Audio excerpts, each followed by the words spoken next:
There is a recording in the Galactic Archive that has been played more times than any speech, any treaty, any war report. It is not dramatic. There are no weapons in it.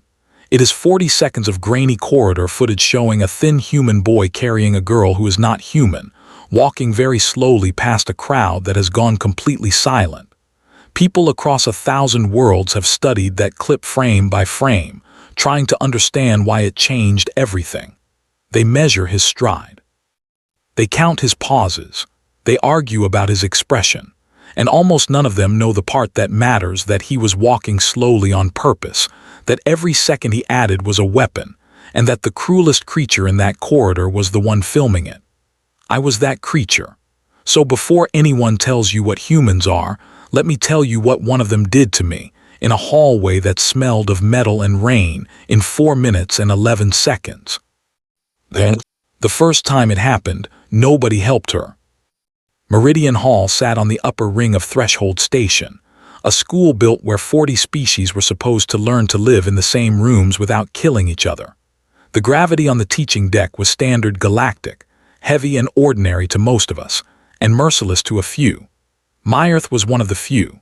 She came from Sela, a small low-gravity moon where her people had evolved bones like the hollow stems of reeds, light enough that a strong wind back home could lift a child off her feet. On Sela, that was a gift.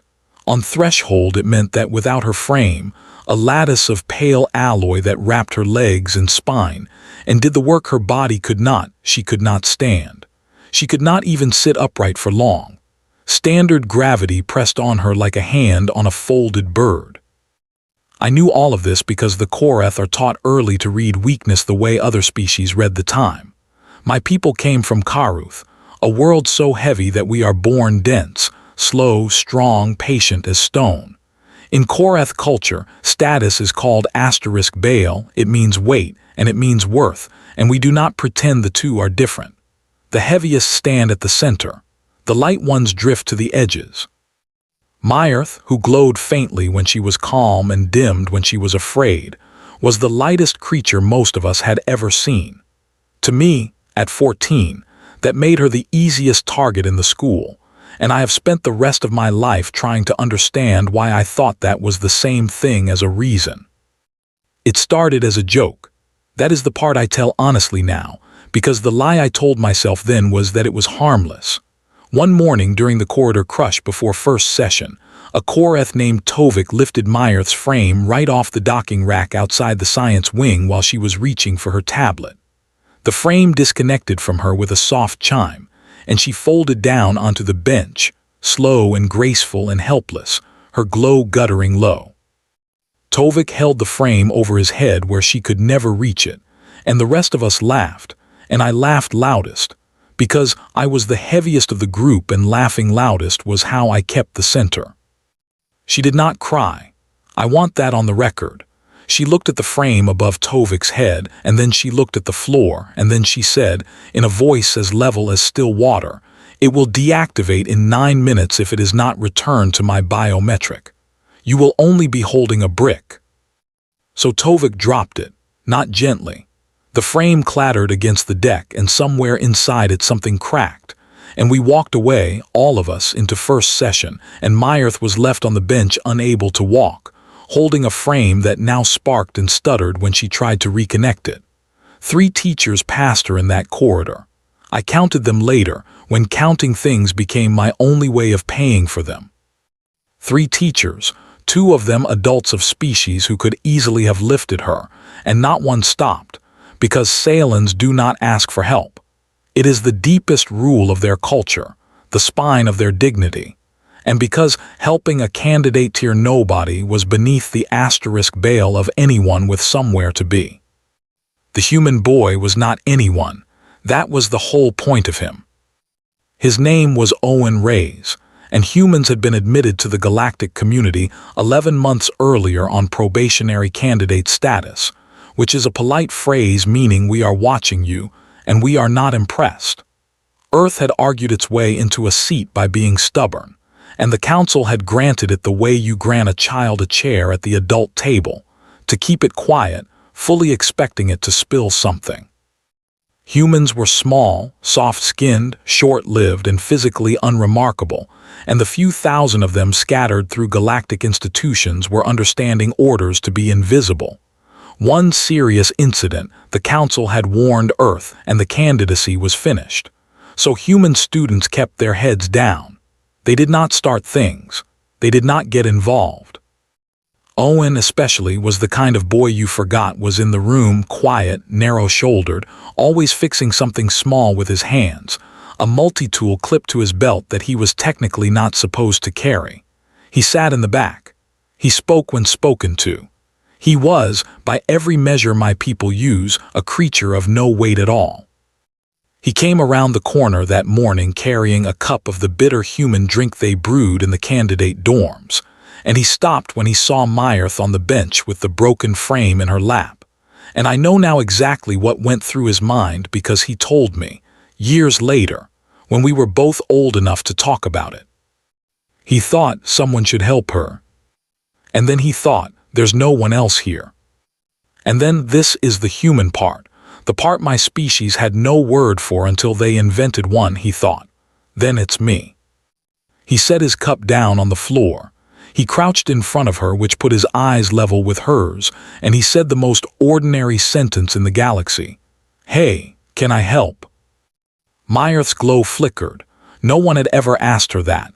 People either ignored her or pitied her loudly, and both were their own kind of theft. She studied him, the cheap candidate uniform, the multi-tool, the patient stillness of a person who was not going anywhere until she answered. Salans do not accept carrying, she said. It is forbidden. It marks me as broken. Okay, Owen said. He didn't argue. He didn't lecture her about how it was just pride, the way an older species would have. He just looked at the frame in her lap at the sparking joint where it had cracked, and he held out one hand, palm up. Can I look at it then? I'm pretty good with broken things. She gave him the frame. I don't think she meant to. I think her hands moved before her culture could stop them, because somewhere under 300 generations of Salan dignity was a 14-year-old girl who was very tired of being left on benches. Owen turned the frame over in his lap. He found the cracked joint, the severed actuator line, the burned contact where the deck had bitten it, and his face did something I had never seen an enemy's face do. It got asterisk interested. He pulled the multi-tool off his belt, opened it with his thumb, and went to work, and for 90 seconds the corridor held nothing but a girl who could not walk and a boy who would not leave, and the small bright sounds of a human trying. It didn't work. The actuator line was severed clean, and he had nothing to splice it with, and the frame stayed dead in his hands. He sat back on his heels, and I saw him understand that he had failed at the thing he was good at, and I saw him decide fast, the way humans decide everything, like a switch, that failing at one thing did not mean failing at the only thing. Okay, he said again. Plan B. He clipped the multi-tool away. He put the dead frame across her lap so she could keep her hands on it, keep her dignity touching the thing that was hers. And then he said, I know it's forbidden to be carried, but there's no rule about being carried by someone who doesn't know it's forbidden. I'm new, I'm a human, we're idiots. I genuinely had no idea. He held her gaze. I still don't if you need me not to. It was the cleverest thing I had ever heard, and I did not understand it for years. He was not telling her to break her rule. He was offering to take the breaking onto himself, to be the ignorant outsider, the candidate who didn't know better, so that she could be carried without being marked. He was handing her a reason. The whole human species, it would turn out, was very good at handing people reasons. Myrth's glow steadied. You are a very strange person, she said. Yeah, Owen agreed. Class is that way. He gathered her up. He was not strong. She weighed almost nothing, but he was a thin human boy and she was still a person. And getting her balance took him a moment of awkward, careful adjustment that no statue would ever capture. Then he stood, and he carried her, dead frame and all, down the corridor toward the science wing, walking slow because he was afraid of dropping her and slower still because he could feel how light she was, and it scared him in a way he couldn't name. I was at the end of that corridor. I had circled back to watch, the way you return to the scene of a thing you've done to confirm it was nothing. And I saw the human boy carry the girl I had laughed at, and I felt the first crack in something I'd thought was stone. Not guilt. Not yet. Just a question, small and cold. Why is he doing that when there is nothing in it for him? It took him 4 minutes and 11 seconds to reach her classroom. I know because I had started counting, and once a Korath starts counting a thing, we do not stop. I told myself I was counting his weakness. I was counting the beginning of the end of mine. Then, the carrying became a war, and it was the strangest war I ever fought, because for a long time only one side knew it was happening. We took the frame again the next day. Of course we did. That is what bullies do when a thing they did once gets a reaction. They do it harder. This time Tovik and 2 others jammed the frame's docking rack with a current spike so it wouldn't release to her at all, which left her stranded at the rack itself, upright but locked, like a bird pinned to a branch. We thought it was clever. We thought it would humiliate her in a new way in public, where the human couldn't easily reach. Owen reached her in 2 minutes. He had started arriving early. He didn't say anything to us. He never once spoke to us in those first weeks. Never threatened, never demanded, just moved past us like we were furniture, which infuriated me more than any insult, because being treated as an obstacle instead of an enemy is the deepest disrespect a Korath can receive. He examined the jammed rack, found the current spike we'd left in it, pulled it out with his fingers wrapped in his sleeve so it wouldn't burn him, and freed her frame. 40 seconds. Then he stepped back because the frame worked and she didn't need carrying, and he picked up his bag and walked to class beside her, and they talked the whole way about nothing, and I could not hear what they said, but I could see her glow, and it was bright. So we got smarter, and the smarter we got, the more we taught him. We took the frame and hid it. He carried her, and on the way he memorized the corridors, the timing of the security sweeps, the blind spots where the cameras didn't reach. We took the frame and broke it, really broke it. The central spine snapped, and he carried her for 9 straight days while it was being repaired. And in those 9 days he learned exactly how a Sailan body should be held, where the fragile places were, how to keep her spine supported so the gravity didn't hurt her, and Myrth taught him without ever admitting she was teaching, by going still when his grip was wrong and relaxing when it was right. We were trying to break a girl. We were building an expert.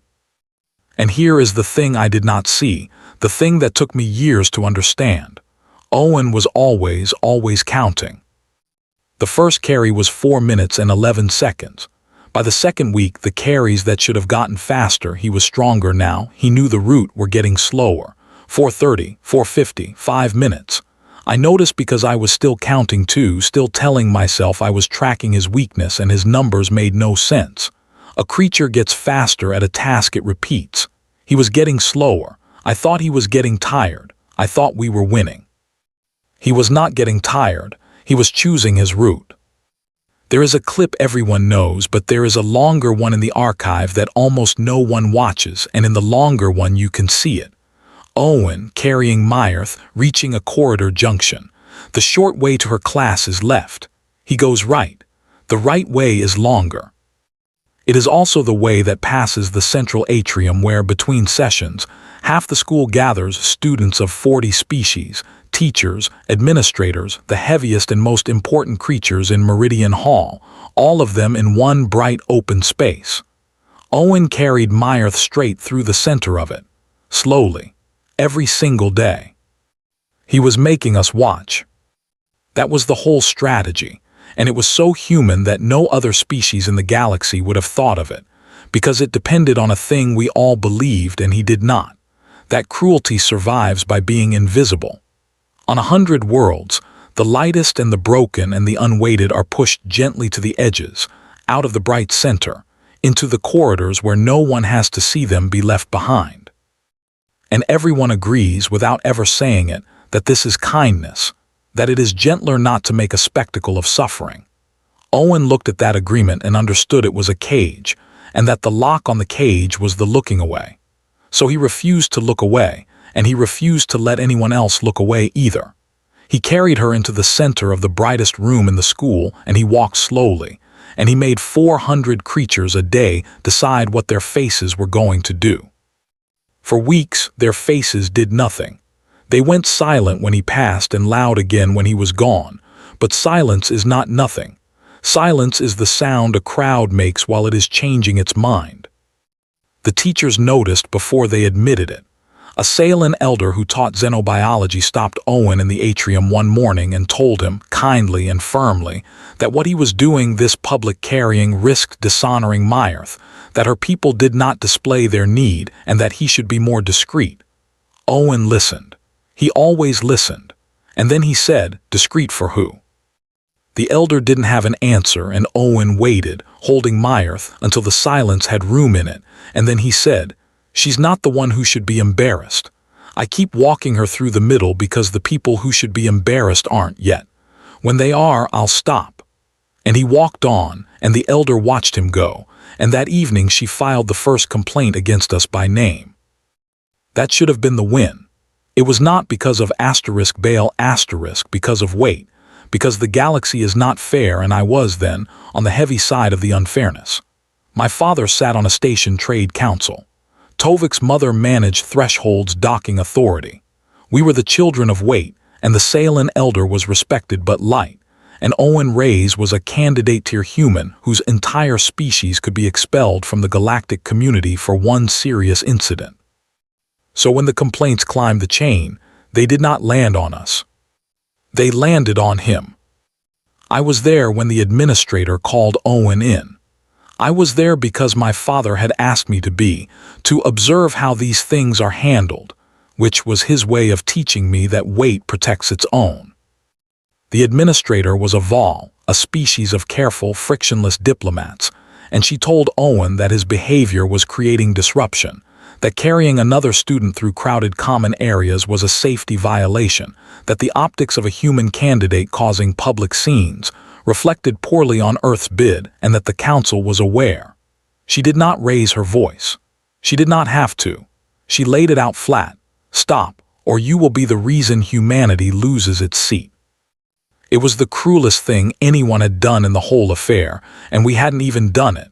We just made it possible. I watched Owen take it.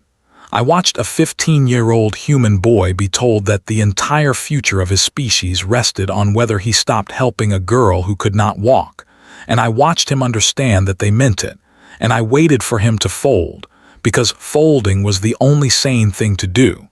Any creature with weight to lose would have folded. He had a whole world to lose. Can I ask a question? Owen said. His voice was not steady. That's important. He wasn't brave the way the clips make him look. He was scared. His hands were shaking. He was 15 and they just put Earth on the scale and weighed it against a stranger. If a human student saw a fire and pulled someone out and that caused a scene, would that be a disruption? Would that be the reason we lost our seat? That is different, the Vol said. How? And the administrator, who was good at her job, who had handled 1,000 frictions and smoothed everyone, opened her mouth to explain how it was different and found that she could not. Because it was not different.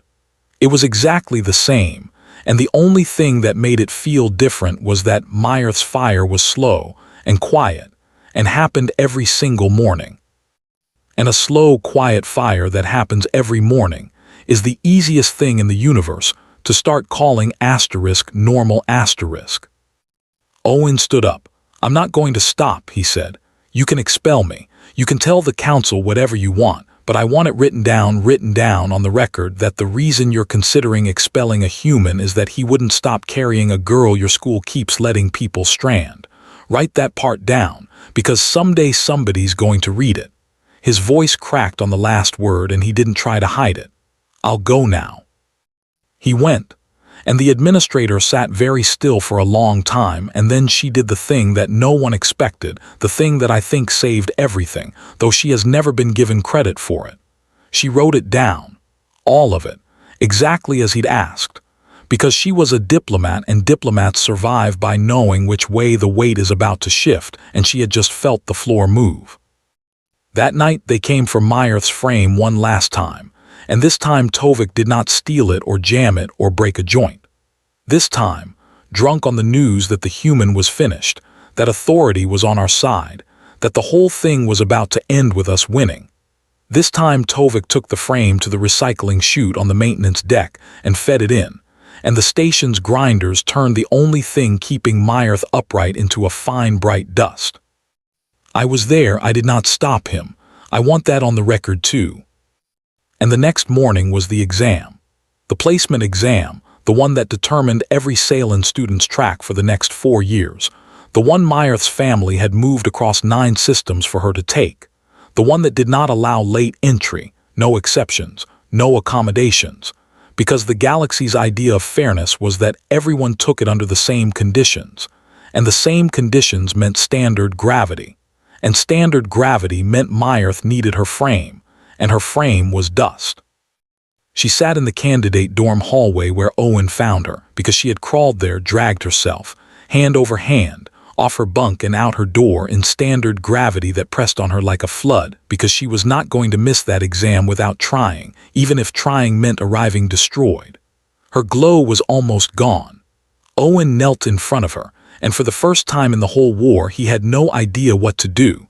The exam was across the station. The frame was gone.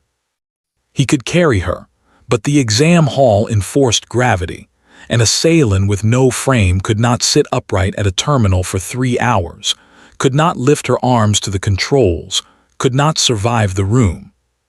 He could not fix this with his hands. He could not fix it by walking slow. The slow fire had finally moved fast. Then, here is what nobody knew Owen had been doing in the nights between the carries. He had been building. From the very first morning, the morning with the cracked actuator line he couldn't splice, Owen had understood something the rest of us missed because we were all looking at the wrong problem. We thought the problem was Meyerth. The teachers thought the problem was the bullies. The administrators thought the problem was disruption. Owen thought the problem was the asterisk frame itself. One frame, custom fit, expensive, irreplaceable, biometrically locked to one person. A single point of failure that any cruel child with a recycling chute could erase. As long as Meyerth's entire ability to exist in the world depended on one fragile, stealable, breakable object, she would always be one bad morning away from the floor. The galaxy had built her a beautiful cage and called it support. So Owen, who was good with broken things, had decided to build her something that could not be broken. Not a better frame, but too many frames to matter. He had no money, no lab, no materials budget. He was a candidate, the lowest tier, with a multi-tool and a bunk. So he did the most human thing in the galaxy. He scavenged. He pulled discarded actuators from the maintenance deck's reject bins, cannibalized dead cleaning drones, traded his lunch credits for burned-out alloy stock that the machine shop was going to scrap. He spent 6 weeks reverse engineering the Salem frame from the inside out. Not to copy its elegance, he couldn't. His materials were junk. But to find the cheapest, ugliest, simplest version of it that would still hold a light body upright in standard gravity. A frame that cost almost nothing. A frame anyone could build. A frame that, if you destroyed it, you could just build again by morning. And then this is the part the galaxy still teaches. He gave it away. He did not patent it. He did not sell it. Humans, it turns out, had a tradition for exactly this. A thing they called asterisk open source asterisk, born on Earth from the same stubborn instinct that made Owen set down his coffee cup that first morning. The belief that a good thing should belong to everyone who needs it, that you do not own a solution to suffering, you only hold it for a moment before you hand it on. Owen wrote up his ugly cheap frame design, every measurement, every junk part, every step, and he put it on the candidate dorm shared network free for anyone with a note at the top that I have memorized because they read it at his memorial 60 years later.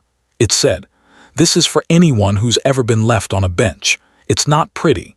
Neither is being left. Build 1. Build 10. Build them faster than they can break them."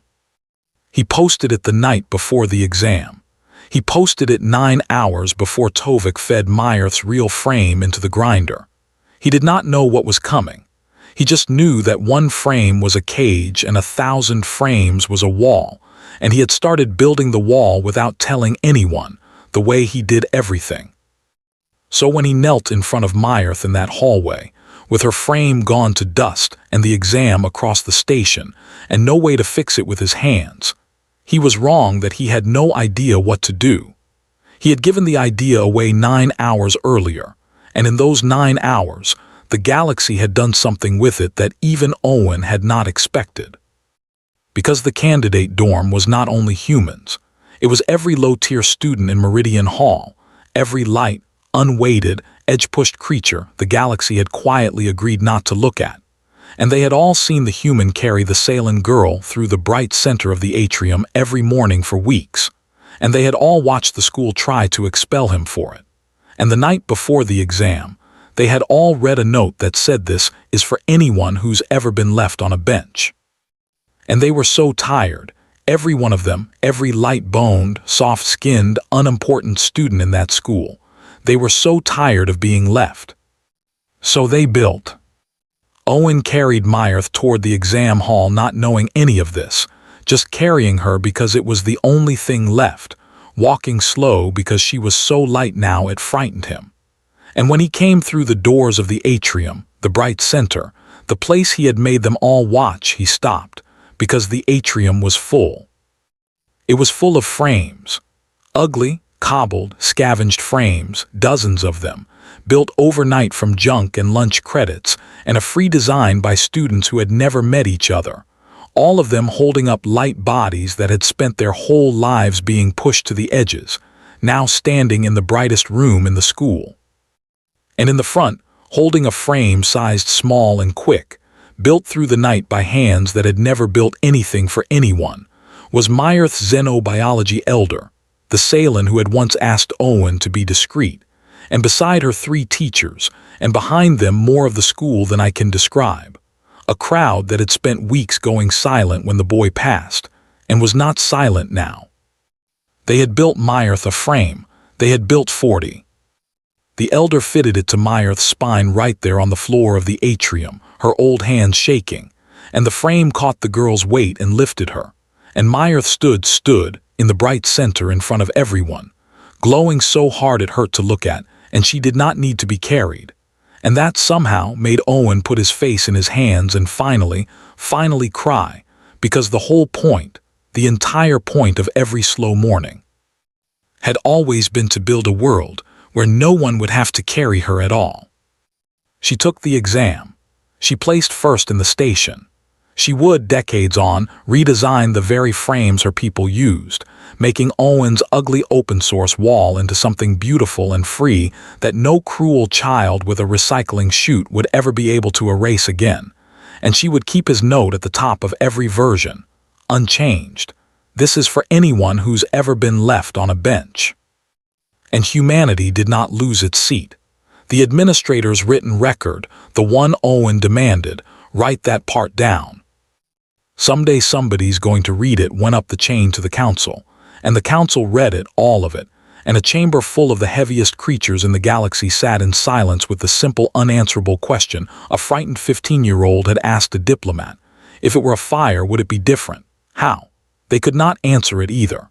And one old counselor, heavier than any of us, said the thing that ended the candidacy debate forever. She said, "We admitted them to see what they would teach us. Now we know, let the children in." That is the story the galaxy tells, the boy who carried the alien girl, the clip everyone has seen. Here is the part that is mine. The morning of the exam, when the atrium was full of frames and the whole school was finally, blindingly looking, I was at the edge of that crowd with my recorder running, because I had been filming Owen for weeks, gathering proof of his disruption to give to my father, building the case that would have him expelled. I was the one who filmed the famous clip, the cruelest creature in the corridor, holding the camera.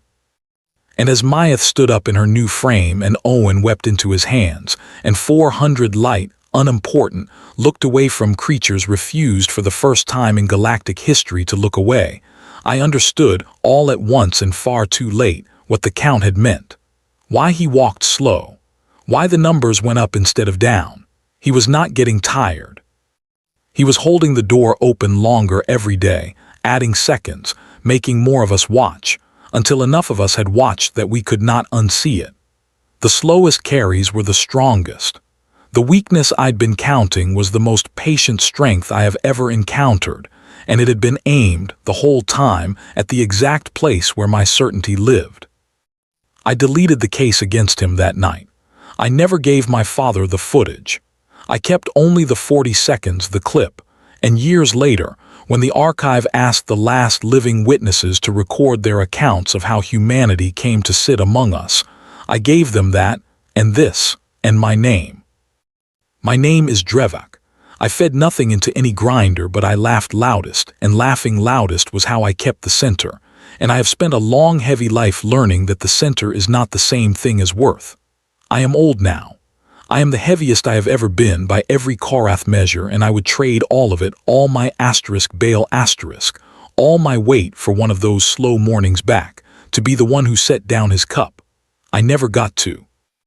Owen forgave me anyway, years later, with the same maddening human ease that he did everything like a switch, like it cost him nothing, though I know now it cost him everything, and he paid it gladly.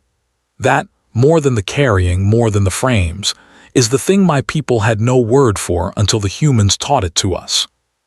So when they tell you what humans are, small, soft, short-lived, unremarkable, remember that one of them weighed less than nothing on every scale my civilization owned, and tipped the whole galaxy anyway, 4 minutes and 11 seconds at a time.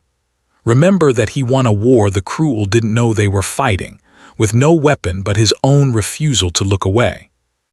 And remember that the proof is on the record, exactly where he wanted it, because a frightened boy once looked a diplomat in the eye and said the truest thing anyone has ever said to my kind. Write that part down. Someday somebody's going to read it. You just did.